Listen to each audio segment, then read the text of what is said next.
Energy सबसे बड़ा problem है पाकिस्तान का। इसको अगर बिजली नहीं मिलेगी, गैस नहीं मिलेगी, इस वक्त भी अगर हम देखें तो हर जगह डीजल पे चीजें चल रही हैं, वो भी सोर्स ऑफ एनर्जी है लेकिन वो पे महंगी है। अगला पॉइंट जो मेरी समझ आता है ना, वो होता है enhance human capital development. Export कैसे बढ़ सकती है? हमें अपने आईटी पे ध्यान देना है, टेक्सटाइल पे ध्यान देना है, मैन्युफैक्चरिंग पर ध्यान देना है। अब अगर मैं अगली बात करूं,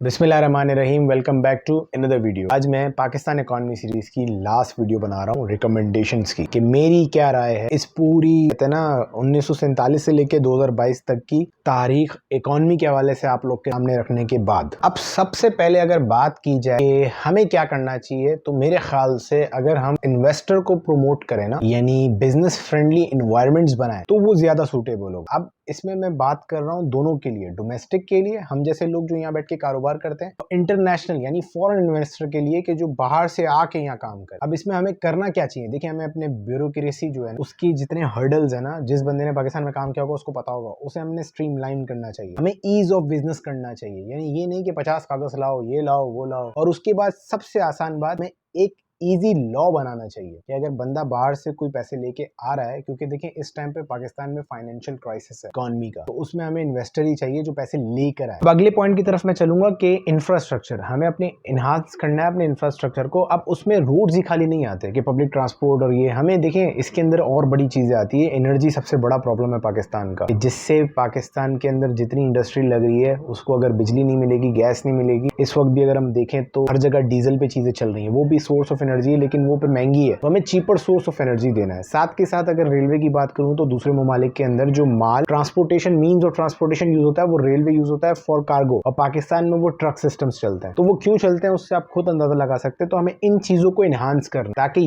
ये अच्छी होंगी तो हमारे मुल्क में जो बिजनेसमैन आएगा वो पैसा लगाएगा और अपने आप को खुद भी बचाएगा, हमें भी दो पैसे बना के देगा। अब अगला पॉइंट जो मेरी समझ आता है ना, वो होता है एनहांस ह्यूमन कैपिटल डेवलपमेंट, यानी लोगों, पाकिस्तान की जो अवाम है ना, वो काफी कहते हैं ना यूथ है, पूरी दुनिया में हम बड़े फख्र से बताते हैं हमारे पास जवान कुव्वत मौजूद है, लेकिन हम उस कुव्वत को करें क्या? हमें उसमें डेवलपमेंट करनी है ना, हमें उसमें उनके लिए अच्छी एजुकेशन प्रोवाइड करें, उनको अच्छा हेल्थ दें, खास करके उनको कोई स्किल में लगाएं। अगर एक बच्चा नहीं पढ़ सकता तो कोई ऐसे प्रोग्राम लॉन्च करें जिससे वो पढ़े, जैसे पाकिस्तान की पिछली गवर्नमेंट में वन प्रोग्राम में एग्जैक्ट्रा थे। इस तरीके से कुछ सोचना चाहिए और इस तरफ लाना चाहिए कि हमें इस यूथ से फायदा उठाएं। अब अगला पॉइंट जो मेरी समझ आता है ना, वो एक्सपोर्ट का है कि हम अपने पास फॉरेन रिजर्व तभी बढ़ा सकते हैं जब हम डॉलर में एक्सपोर्ट करेंगे और हमारे पास आएगा। अब हमारे पास बेहतरीन इंडस्ट्रीज है, हम अपने पड़ोसी भाई इंडिया को ही देख लें तो आईटी की एक्सपोर्ट्स उनकी कहाँ है और हमारी कहाँ है। ये वो चीज है जो पाकिस्तान में बैठ के आराम से कर सकते। इसी तरह बांग्लादेश जब हमसे अलग हुआ तो मैन्युफैक्चरिंग की पूरी टेक्सटाइल की इंडस्ट्री थी जो पिछली गवर्नमेंट में अच्छी खासी हमारे पास आ गई थी। तो हमें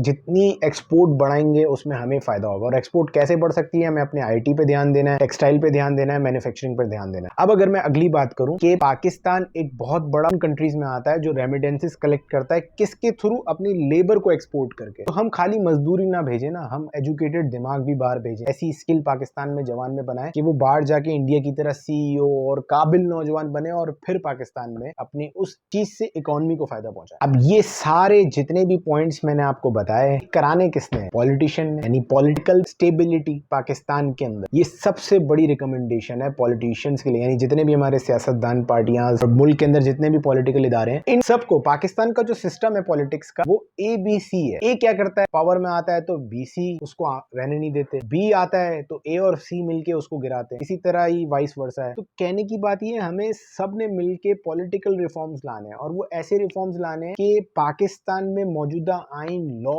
ऑर्डर, सिचुएशन, कोर्ट्स, जितने भी इदारे हैं, इनकी एक क्रेडिबिलिटी हो, इंटेग्रिटी, उसकी वजह से हम अपने इदारों को, क्योंकि अगर ये सबसे बड़ा पॉइंट है पॉलिटिक्स, क्योंकि लोग जो ट्रस्ट करते हैं वो लोगों पे करते हैं। पूरी दुनिया में जो लोग, हमें इन्वेस्टर आएगा, ये जितने पॉइंट्स मैंने आपको बताया, ये सब मौजूदा हुकूमत कर सकती है। तो ये मौजूदा हुकूमत जब तक मुल्क के अंदर पॉलिटिकल इंस्टेबिलिटी नहीं लाएगी, हमारी इकोनॉमी ग्रोथ हो ही नहीं सकती। आप खुद देख लें, पिछली तारीखें मैंने आपको पूरी बता दी, कभी सिविलियन वीक गवर्नमेंट आती है, कभी स्ट्रॉन्ग भी आती है, तो वो पॉलिटिक्स में ही उलझी हुई होती है। इसी तरीके से आर्म फोर्सेस का ये काम नहीं है, उनके अपने अपना डोमेन है, जब वो इधर आएंगे तो वो भी नहीं चला सकते। तो बेसिकली बनना जमहूरियत है। ये मेरी तकरीबन सारी रिकमेंडेशंस हैं जितनी मैंने समझा। अब मैं अपनी वीडियो इस आखिरी पॉइंट पे खत्म करूंगा और इस सीरीज का इख्तिताम करूंगा कि जो हमारे पड़ोसी ममालिक है, यानी हमारी जो फॉरेन पॉलिसी होनी चाहिए वो भी कमाल होनी चाहिए, हमारे सबसे बननी चाहिए। यानी जितने हमारे नेबर कंट्रीज हैं वो हमें फायदा ही पहुंचाएंगे, क्योंकि देखिए हमारा एक अच्छा खासा हिस्सा बजट डिफेंस पे लगता है। अब अगर वही में से अगर कुछ हिस्सा हम अपनी ही दूसरी